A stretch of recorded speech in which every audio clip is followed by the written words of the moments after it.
동양의 고려장 설화가 전해 내려온 이야기입니다. 고려시대에 부모가 늙고 쇠약하면 국가에서 내다 버리도록 하는 게 문화로, 전통으로, 관습으로 잡았던 시대가 있었습니다.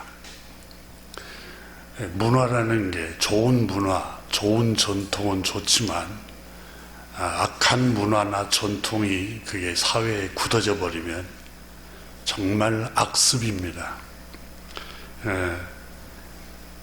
한국 민족 대사전에 전해 내려오는 이야기입니다. 어느 날 아들이 늙고 쇠약해진 힘없는 어머니를 버리기 위해서 지게에 짊어지고 깊은 산속으로 자기 어린 아들을 데리고 길을 나섰습니다. 늙은 어머니는 몸은 쇠약했지만 아들이 자신을 귀찮고 부담스러워 한다는 것을 눈치를 챘습니다. 자기를 짊어지고 깊은 산으로 들어가는 것을 알고 있었습니다. 자신을 버리기 위해서 아들이 지게에 짊어지고 간다는 사실을 알았던 것입니다. 아들이 등에 진 지게에 탄 어머니는 산속으로 아들이 깊이 들어가는 중에 혹시 아들이 돌아오는 길에, 집에 다시 돌아가는 길에 길을 잃을까봐 나뭇잎을 뜯어서 길에 뿌리고 갔습니다.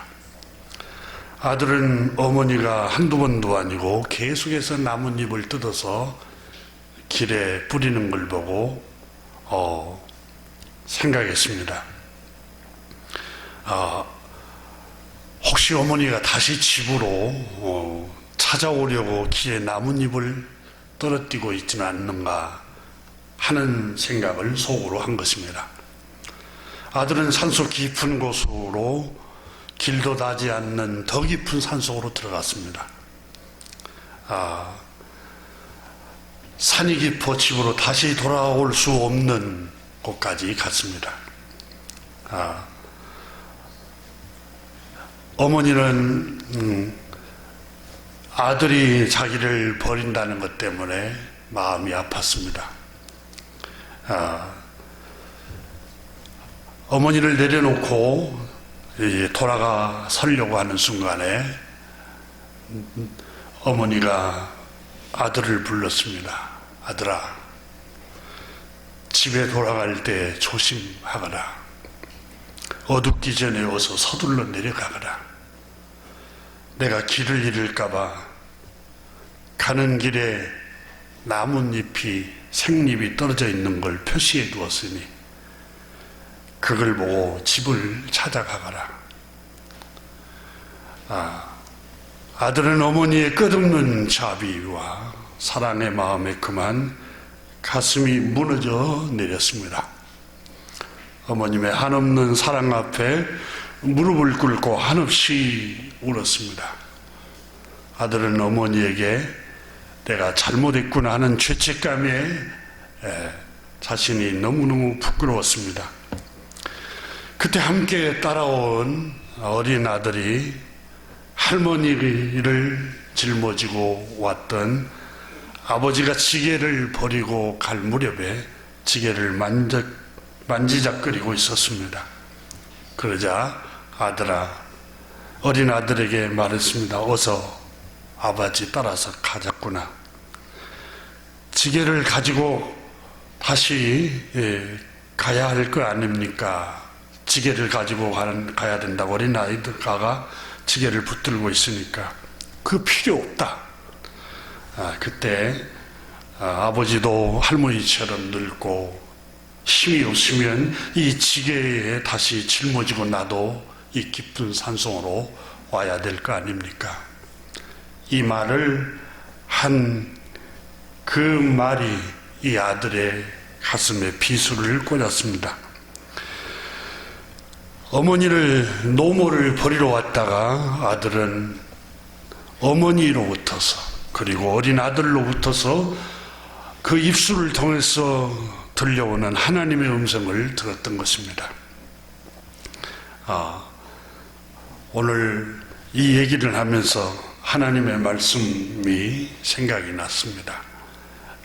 제가 어버이 주일 때마다 설교하는 이 루세 가정, 루세 모습을 보면서 시어머니 나오미를 지극하게 공경하고 섬기는 모습을 오늘 이 아침에 함께 더 나눌까 합니다. 사람은 심은 대로 거두는 법입니다. 이 내려오는 이야기 속에도 어린 아들이 보고 할머니에게 자기 아버지가 어떻게 하는가를 그대로 보고 나도 똑같이 해야 되겠구나 그런 생각을 했던 것을 그 이야기에서 하나는 교훈을 하고 있고 또 하나는 어머니의 끝없는 사랑을 자기를 버리고 가는 아들을 걱정하는 그 어머니의 측량할 수 없는 사랑을 그 얘기에 해놓고 있습니다. 부모의 행동은 자식의 거울입니다. 내가 어머니에게 어떻게 하는가, 내가 아버지에게 어떻게 하는가 어린 자식이 다 보고 있습니다. 본대로 행합니다. 이 자식들은 부모가 어떻게 말하고 행동하는가 그대로 따라서 합니다. 그래서 부전자전이라는 말이 내려오고 있는 것입니다. 하나님의 말씀인 신약 성경 에베소서 6장에서는 바울 선생은 에베소 교회 그리스도인들에게 하나님의 뜻을 전하고 있습니다. 자녀들아 주 안에서 너희 부모에게 순종하라. 이것이 옳으니라. 내 아버지와 어머니를 공경하라. 이것은 약속 있는 첫 계명이니 이로써 내가 잘되고 땅에서 장수하리라. 우리는 부모를 소홀히 하면서 기도를 드리면서 절약기도를 하면서 복을 달라고 기도합니다. 새벽마다 하나님 앞에 복을 달라고 기도하고 자녀들을 축복해 달라고 기도합니다. 그러나 하나님께서는 갈라디아서 6장에 하나님을 만홀히 여기지 말라. 하나님을 능멸하지 말라는 겁니다. 나는 본을 보이지 않고 부모에게 공경하는 마음이 없는데 부모를 귀찮게 여기는데 늙고 힘없는 아버지와 어머니를 부담스럽게 여기는데 우리 자녀에게 복을 달라고 기도하고 하나님 나를 축복해 달라고 기도하고 여러분 하나님은 거짓의 하나님이 아닙니다. 정직한 분입니다. 심은 대로 거둡니다. 주님께서 말씀하였습니다. 내 부모를 공경하라. 또 순종하라. 그러면 땅에서 잘된다. 그리고 장수한다. 여러분 부모에게 순종하는 게 왜 장수의 비결이 될까요? 부모는 어머니 아버지는 인생을 7, 80년 먼저 살아와 다 경험을 했습니다.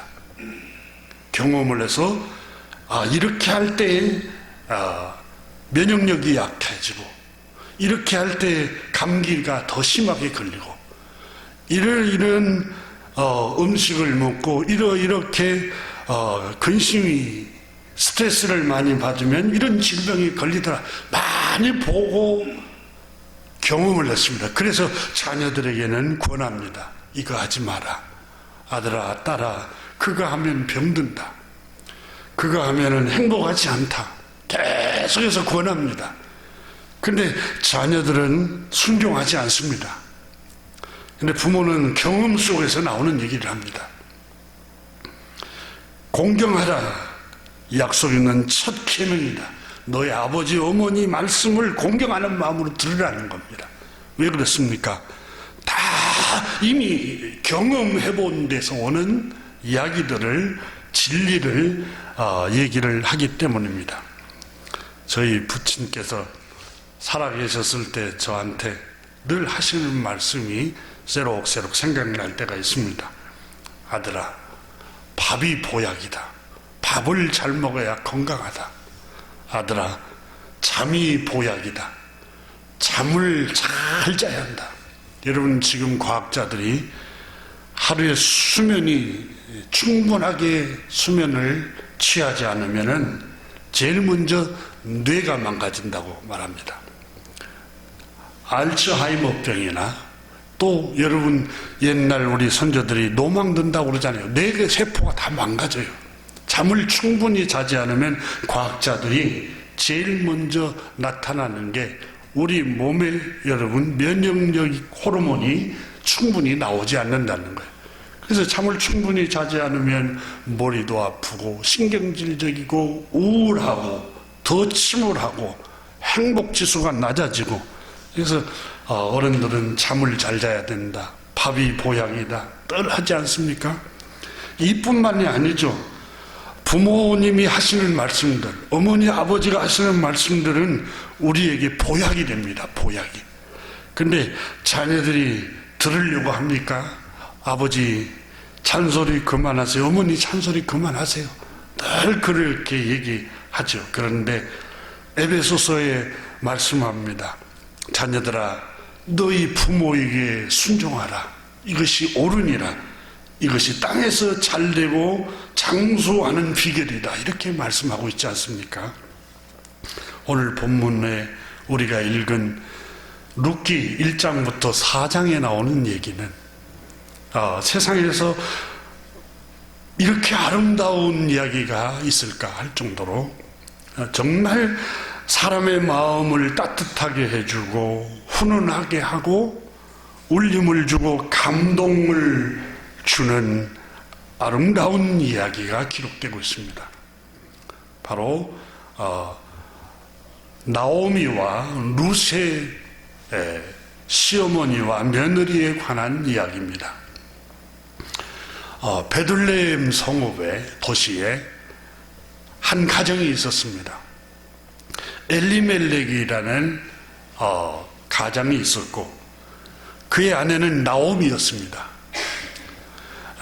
이 두 사람은 결혼을 해서 첫째 아들을 낳았는데 말론이라 이름을 짓고 둘째 아들은 기론이라고 이름을 지었습니다. 두 아들을 키워가면서 굉장히 행복했습니다. 농사를 지으면서도 소소한 행복을 누리며 단란하게 오손도손 살아갔습니다. 부자는 아니었습니다. 세상에 명예는 없었습니다. 그런데 가정에 평화가 있었습니다. 서로 아끼고 서로 사랑하는 마음이 있었습니다. 여러분, 세상에서 가장 큰 행복이 있다면 그것은 사랑하는 부모님과 그리고 아들과 딸들과 함께 가까이 모여서 정을 나누고 사랑을 나누는 것보다 더 큰 행복이 없습니다. 제가 동양 고전을 읽어보고 서양 고전을 읽어봐도 행복은 가정에 있다고 말합니다. 물론 마음속에 있습니다. 그런데 그 마음을 평안한 마음을 품게 하는 게 가정에 있다는 겁니다. 부모와 자식이 함께 가까이에서 서로 얼굴을 보면서 밥을 같이 먹고 함께 얘기를 하고 담소를 나누는 것, 이것보다 더 큰 행복이 없습니다. 그런데 지금은 산업사회가 되어서 직업을 따라서 뿔뿔이 다 흩어져 버립니다. 그러다 보니까 여러분 우울감도 많아지고 울적함도 많아지고 이게 따뜻한 행복감이 점점 사라지는 게 이 현대 사회입니다.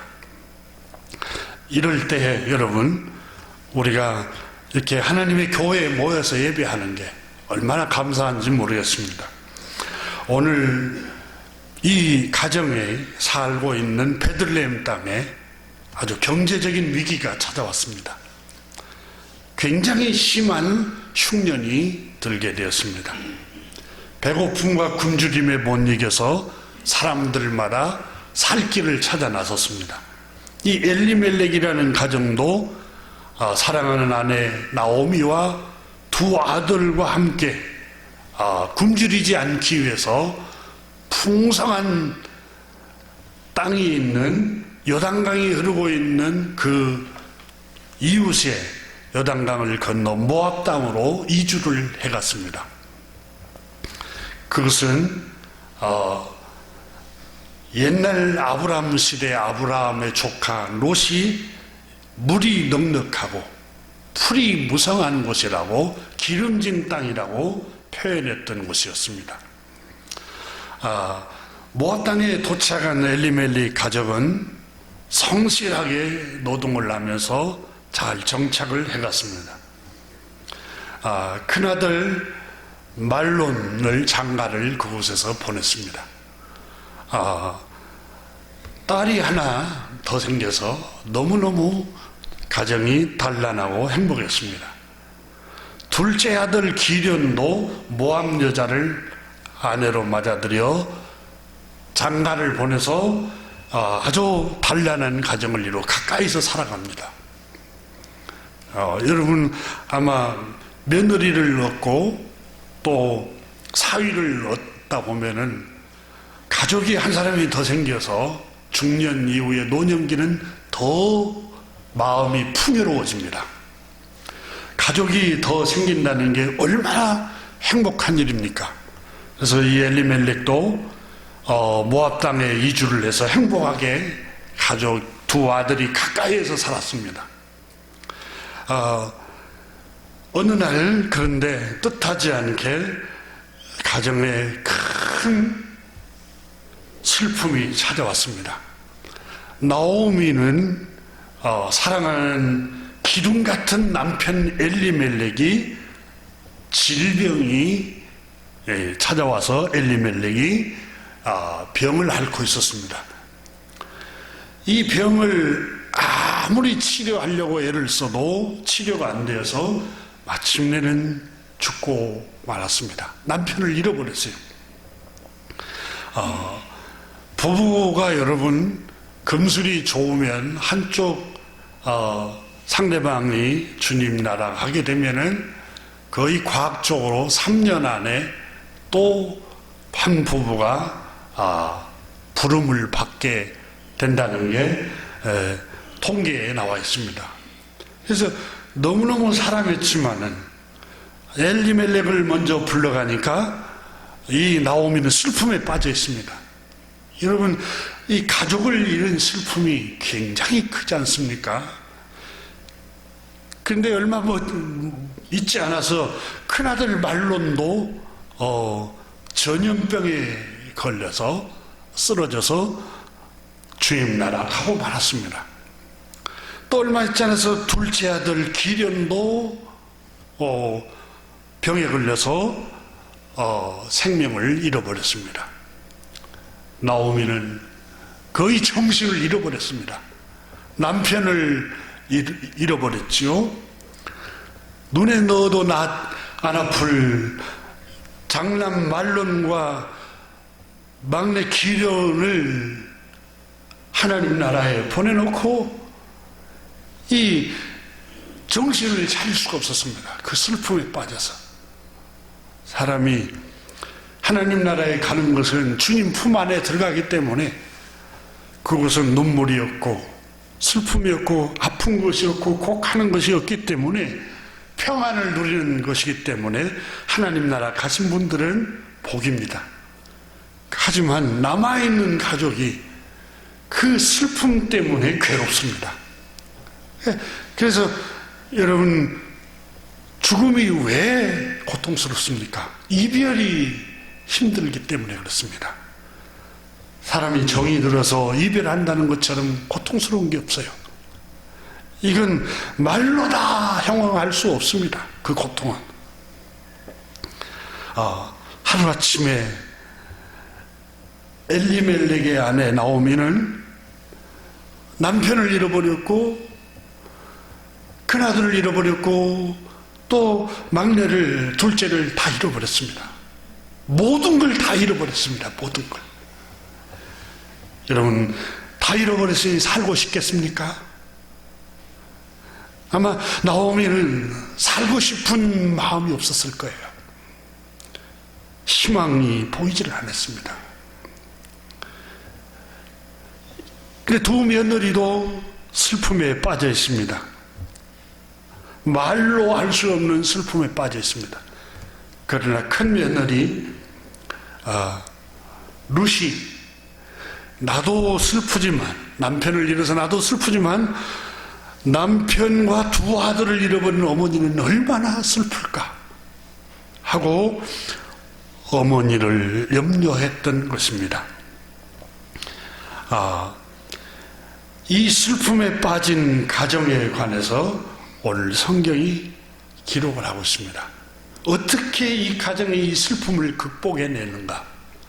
어떻게 해서 이 가정이 이 슬픔의 터널을 뚫고 환한 소망의 빛 가운데로 나오게 되었는가를 오늘 성경은 우리에게 말씀을 해주고 있습니다. 먼저는 여러분 이 나오미라는 이 시어머니, 이 연세가 많으신 이 시어머니가 정신을 차렸습니다. 내가 이런 나의 괴로움, 나의 슬픔에만 빠져 있으면 두 며느리, 두 소녀 같은 남편을 잃은 이 두 며느리는 어떻게 이걸 극복을 낼까? 아니야, 이렇게 있어서는 안 돼. 이렇게 마음의 결심을 하게 된 겁니다. 남편을 잃은 두 며느리가 걱정이 되었습니다. 그래서 나오미는 결심을 합니다. 굳은 결심을 합니다. 그리고 두 며느리에게 말을 합니다. 딸들아 하고 오늘 성경에 부르는 모습이 나오고 있습니다. 나오미는 두 며느리에게 딸처럼 대한 것을 봅니다. 여러분, 딸이 일찍 소년인데 남편을 잃었다면 너 혼자 평생 수절하면서 살아라 이렇게 할 어머니와 아버지가 어디 있겠습니까? 그런데 친정 어머니 아버지는 좋은 남편을 만나서 재가를 하기를 원하죠. 근데 시어머니는 감정이 좀 다르겠죠. 그렇지만은 시어머니는 이미 주님 나라 간 분들은 간 것이고 주님 품에 편안히 안식을 하고 있으니까 이제 남은 여생을 살아야 할 사람을 걱정을 하게 된 겁니다.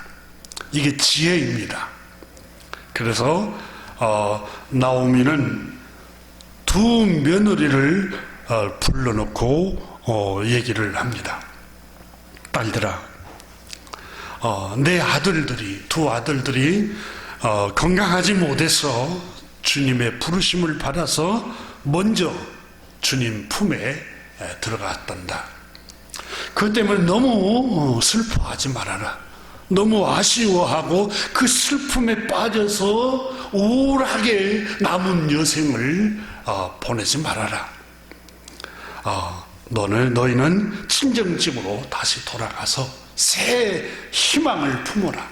새 꿈을 품어라. 더 좋은 청년, 더 좋은 젊은이를 남편감을 만나서 행복하게 살아라.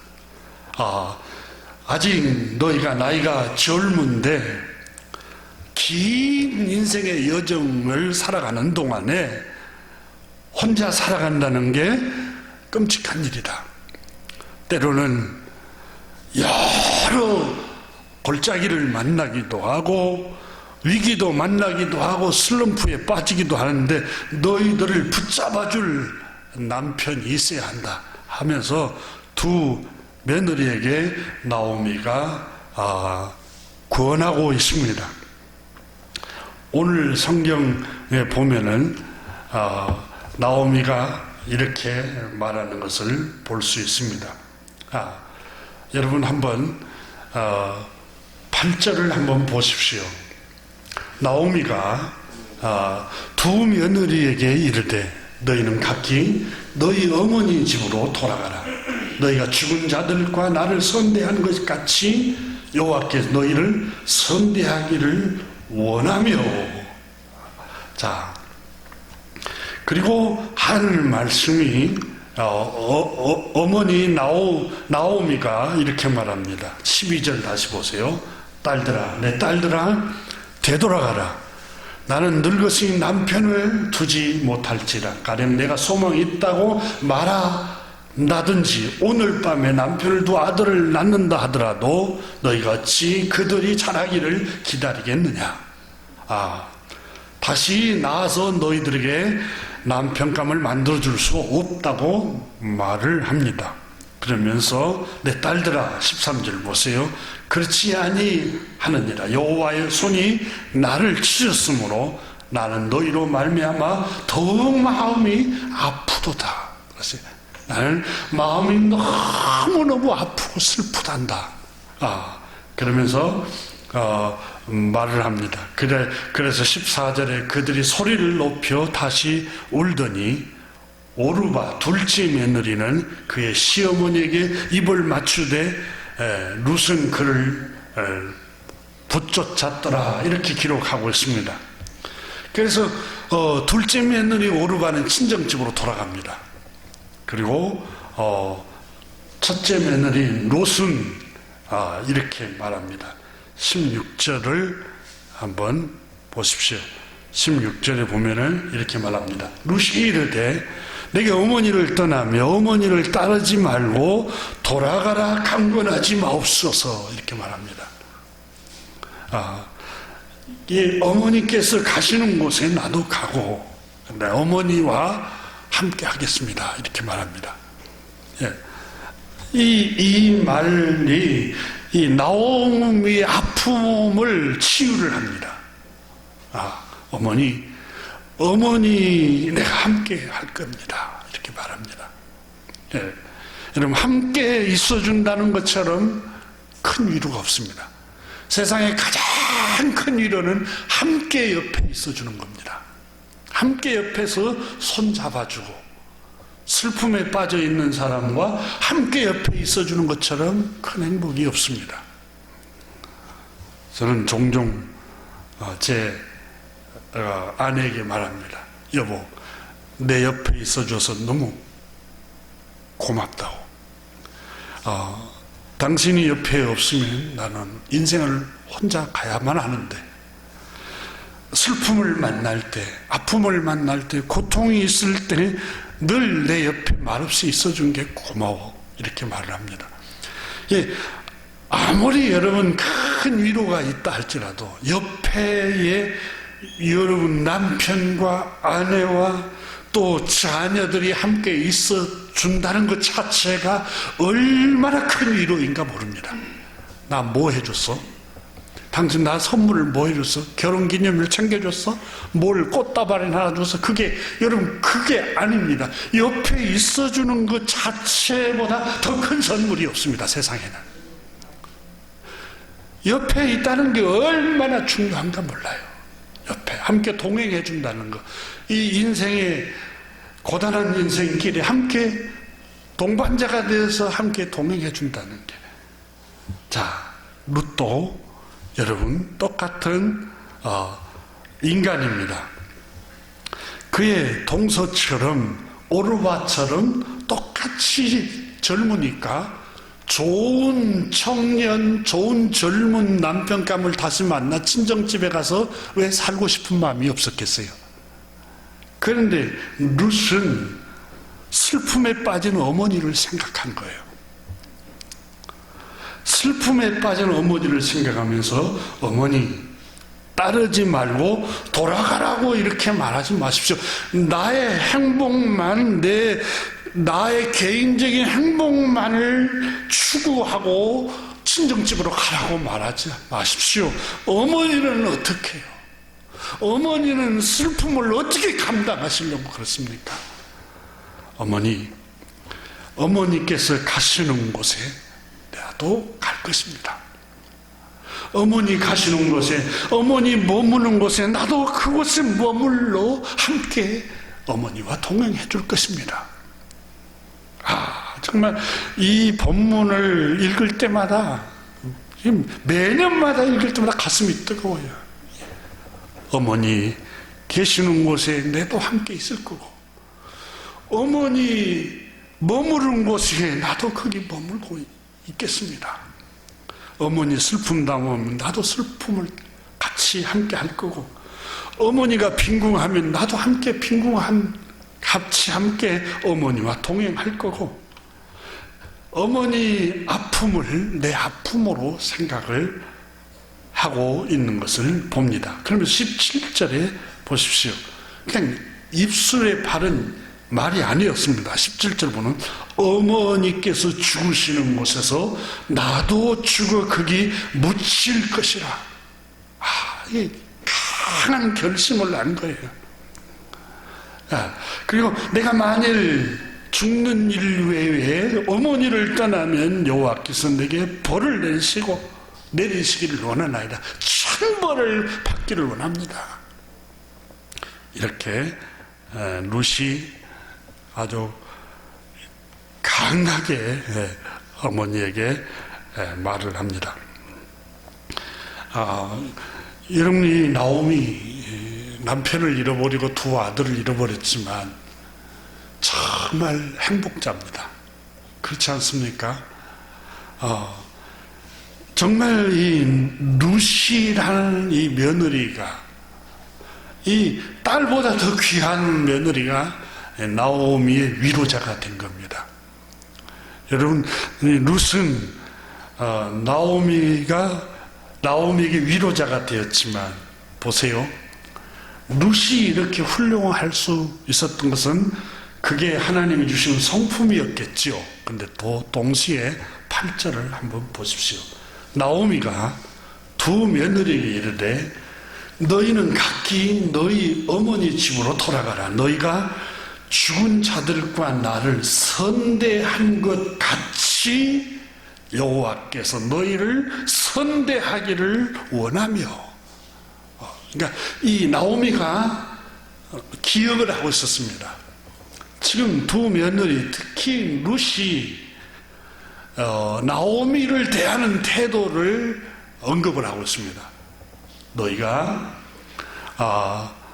죽은 내 아들과 그 엘리멜렉이라는 너의 시아버지에게 대했던 그 모습, 그리고 나를 선대한 것 같이 주님께서 너희를 선대하기를 원하노라. 심은 대로 하나님이 너에게 복을 주기를 원하노라. 그러면서 이 시어머니가 이 룻이 자기에게 어떻게 대하는 것을 다 느꼈어요. 여러분, 연세가 드시면 아무것도 모르는 것 같이 느껴지죠? 절대 그렇지 않아요. 겉사람만 후패하고 나이가 들어서 아무것도 모르는 것처럼 이렇게 보일 뿐이에요. 속에 있는 영혼은 젊은 사람하고 똑같아요. 나를 어떻게 대하는지, 나를 가난하고 늙고 물려줄 것 없어서 나를 소홀히 대하는지 다 알고 있어요. 표현을 안 할 뿐이에요.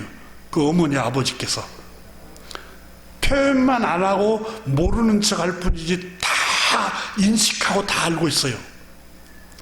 근데 이 나오미가 룻이 이 룻의 며느리가 자기에게 사심없이 공경하는 마음을 품었다는 걸 다 알고 있어요.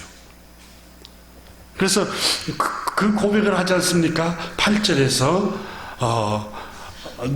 너희가 죽은 자들과 죽은 자들이 누구예요? 엘리멜렉과 두 아들에게 너희가 선대한 것 같이 주님께서도 너희에게 선을 베풀기를 축복하노라, 이렇게 말했어요. 교우 여러분, 어머니에게 선대하고 아버지에게 선대하십시오. 그렇게 할 때 하나님이 우리에게 범사의 복을 주시고 또 우리의 장수의 복을 하나님이 허락해 주십니다.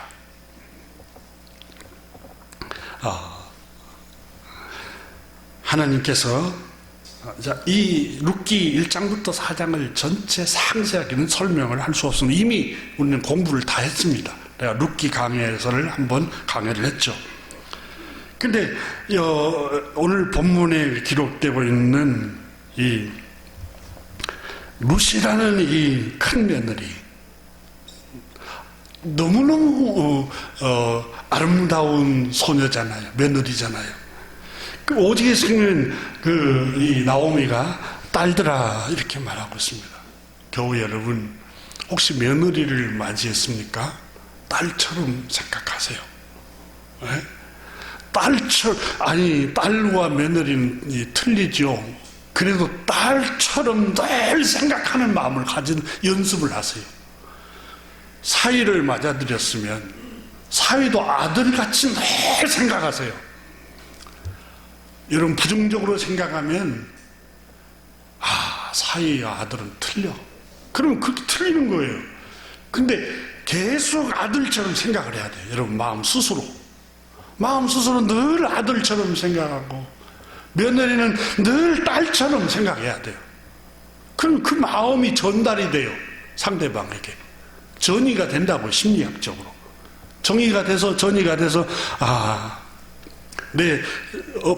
이게 법적인 어머니지만 친정 어머니는 아니지만 진짜 나를 딸처럼 대하고 아들처럼 대해주구나, 이런 마음을 가질 때에 심은 대로 거둔다니까요. 분명히 상대방이 그걸 인식을 하고 느끼고 또 그렇게 대하게 돼 있어요. 예수님께서 마태복음 7장에 그렇잖아요. 대접을 받고자 하는 대로 대접을 해라. 여러분, 대접을 받고자 하는 대로 대접을 해라고 그러잖아요. 서양 속담에도 여러분, 아내들이요, 남편을 종이 왕처럼 대한 것처럼 대해라. 그러면 남편이 아내를 대할 때 왕비처럼 대한다고 그랬어요. 그러니까 내가 먼저, 성경에 에베소서에 남편들아, 남편이 먼저 하라고 그러지 않습니까? 아니에요. 여러분, 그 앞절에 보면은 남편과 아내 서로 복종하라, 서로 존중하라고 그랬어요. 그러니까 누가 먼저 할 것 없이 내가 아내에게 존중을 받고 내가 남편에게 존중을 받고 싶다 그러면 먼저 그 존중하는 마음으로 대하고, 며느리나 또 시어머니나 또 서로 여러분 선대할 마음을 가져가는 거예요. 하나님께서 이 룻이, 어머니 나오미가 가르침대로 이제 고향으로 돌아와서 살아갑니다. 시어머니 나오미가 늙고 또 가난하고 고향으로 예루살렘으로, 베들레헴으로 돌아왔습니다. 돌아왔지만 여러분, 가산도 없고 먹을 것도 없으니까, 굶주리니까 젊은 이 소녀 룻이 어머니에게 말합니다. 어머니, 보리 이삭이라도 가서 내가 주워 오겠습니다. 그래서 죽이라도 끓여서 어머니 저랑 같이 굶지 않고 먹도록 나가서 노동을 하겠습니다. 이렇게 말을 합니다. 그러자 이 시어머니 나오미가 그렇게 하라고 말을 합니다. 그런데 하나님께서 이 루시 이삭을 주우러 갈 때 나오미가 뭐 했겠어요? 시어머니가 기도했겠죠. 하나님, 며느리에게 은혜를 베풀어 주시옵소서. 근데 그날 이삭을 주우러 갔는데 나오미 친척 밭에 밭을 간 거예요. 우연히. 근데 그 밭에 보리 추수를 하고 있는데 보리 추수를 이미 해가고 있고 뒤에서 떨어진 이삭을 주워 갔어요. 주우러 갔는데 그날따라 그 밭의 주인인 보아스가 자기 하인들이 보리 이삭을 타작을 하는 것을 격려하기 위해서 그 밭을 온 거예요. 그래서 그 밭에 왔는데 보아스가 보니까 아니 자기 하인이 아닌 낯선 한 소녀가 와서 보리 이삭을 멀리서 줍는 모습을 보았어요. 그래서 보아스가 말했습니다. 아니 이 소녀는 우리 일꾼이 아닌데 보리 이삭을 가난해서 보리 이삭을 주워다가 먹으려고 하는 것 같은데 이 소녀가 누구냐 하니까 그의 하인들이 말을 했어요. 모압 땅에서 온 루시라는 소녀입니다. 그때 보아스가 깜짝 놀래요. 그 시어머니를 보호하고 나오미 남편을 잃어버리고 두 아들을 잃어버렸던 그 시어머니를 버리지 않고 모시고 와서 봉양한다는 그 소녀 루시라는 말이냐? 네, 그렇습니다. 깜짝 놀랍니다. 그리고 보아스가 말을 합니다. 이 소녀가 보리 이삭을 충분히 주울 수 있도록 추수를 할 때에 보리 이삭을 많이 떨어뜨려라. 많이 떨어뜨려서 그걸 많이 주워가서 그의 시어머니와 함께 먹고 살 수 있도록 긍휼을 베풀어라. 이렇게 말을 합니다. 참, 해서 어머니는 딸만 기다리고 있어요. 목소리만 기다리고 있어요. 딸은 어머니 드실 것이 뭐가 있는가? 뭐가 필요가 있는가? 요즘은 여러분 시장 봐드리기도 쉽잖아요. 택배로도 봐드리고 그런 모습을 지켜보면서 내가 부모님이 살아계시면 더 잘할 텐데 지금 장모님이라도 잘해야지. 어머니니까, 똑같은 어머니니까 불쌍한 생각이 들고, 여러분 이 어머니들은 있었던 얘기를 해주는 거예요. 그러면서 나오미가 20절에 보면은 자기 며느리에게 이르되 그가 여호와께 복받기를 원하노라 축복을 해줍니다.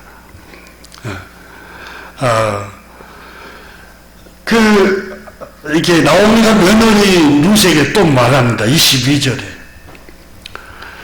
내 딸아 너는 그의 소녀들과 함께 나가고 다른 밭에서 사람을 만나지 아니하는 것이 좋으니라 이렇게 말해요. 왜 그랬겠어요? 이제 가업을 물을 자, 이게 불쌍하고 남편을 잃어버리면 그 친족 중에 남편이 없는 친족이 아내로 맞아들이게 돼 있어요. 이게 보아스가 아마 이게 나오미가 생각했어요. 자기 친족 보아스가 보아스에게 룻을 시집 보내려고 마음을 먹고 있었던 거예요. 그래서 다른 데에 너의 얼굴을 보이지 말고 그 보아스 밭에 가서만 일을 해라. 그리고 이렇게 하니까 23절에 이에 룻이 보아스의 소녀들에게 가까이서 보리추수와 밀추수를 마치기까지 이삭을 주우며 그의 시어머니와 함께 거주하니라. 시어머니 말대로 그대로 순종을 해요. 그리고 마침내 보아스가 룻을 자기 아내로 맞아들입니다. 그리고 자기 아내로 맞아들여서 어마어마한 놀라운 일을 성경에 기록이 되고 있는데 이 유력자요 긍휼과 자비가 풍성한 이 보아스라는 사람을 남편으로 만나고 룻도 그 보아스를 남편을 맞이하여서 낳은 아들이 다윗의 할아버지 오벳을 낳았다고 룻기 4장에 기록하고 있습니다. 오벳을.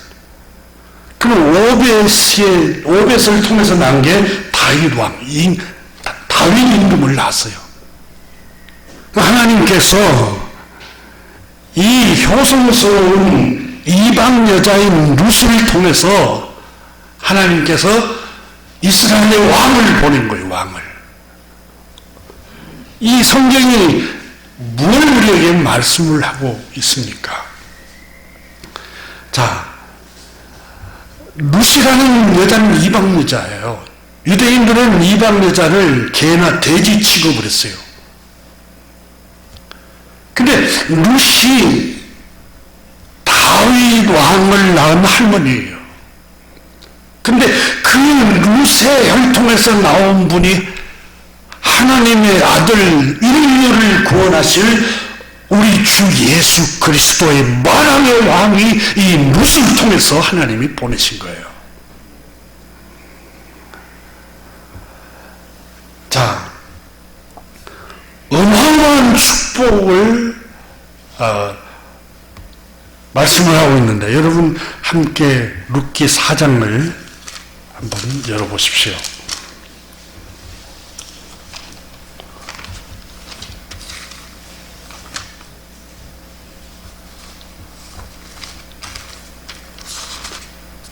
룻기 4장을 보면은 이에 보아스가 13절에 룻을 맞이하여 아내로 삼고 그에게 들어갔더니 여호와께서 그에게 임신하게 하심으로 그가 아들을 낳은지라. 여인들이 나오미에게 이르되 찬송할지로다. 여호와께서 오늘 내게 기업 물을 자가 없게 하지 아니하였도다. 이 아이의 이름이 이스라엘 중에 유명하게 되기를 원하노라. 15절에 이는 내 생명의 회복자요 내 노년의 봉양자라. 곧 너를 사랑하며 일곱 아들보다 귀한 내 며느리가 낳은 자로다 하니라. 나오미가 아기를 품에 품고 그의 양육자가 되니 그의 이웃 여인들이 그에게 이름을 지어주되 나오미에게서 아들이 태어났다 하여 그의 이름을 오벳이라 하였는데 그는 다윗의 아버지인 이새의 아버지였더라. 놀라운 말씀을 오늘 성경에 기록하고 있습니다. 그런데 14절에 여인들이, 그 말은 베들레헴 사람에 살고 있는 동네 여자들이 나오미를 찬송하기 시작합니다. 나오미는 저주받은 게 아닙니다. 남편을 잃고 두 아들을 잃어버려서 저주받은 게 아니에요. 하나님의 도구로 쓰임을 받았습니다. 하나님이 놀라운 경륜이 나오미의 슬픔 속에서 하나님이 숨겨놓으신 놀라운 의미가 있었습니다. 여호와께서 기업을 물을 자가 없도록 남편도 데려가고 두 아들도 데려갔지만 하나님께서 그의 며느리인 룻을 통해서 하나님께서 오벳이라는 아들을 낳게 하셨는데 그 아들은 오늘 성경에 이 여인들이 뭐라고 찬양합니까? 15절에 이는 이 오벳은 룻을 통해서 낳은 오벳은 너의 생명의 회복자요. 그랬어요. 죽고 싶었던 거예요.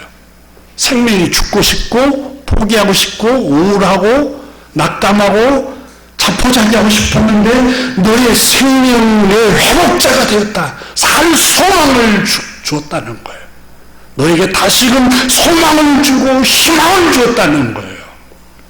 그리고 너의 노년의 봉양자라. 봉양하게 됐다. 그는 일곱 아들보다 더 귀한 자로다. 며느리가 내 며느리 룻이 일곱 아들보다 더 귀한 자라고 오늘 성경에 칭찬을 하고 있습니다. 오늘 성경은 아름다운 동화 같은 이야기를 우리에게 전해주면서 내 부모에게 순종하고 내 어머니 아버지를 공경하라. 그래야면 내가 땅에서 잘 되고 또 장수하게 될 것이다. 겨우 여러분 부모님에게 소홀히 했던 것 다시 돌아보면서 여러분 혹시 부모님이 필요한 게 뭘까? 또 어머니에게 필요한 게 뭘까? 아버지에게 필요한 게 뭘까?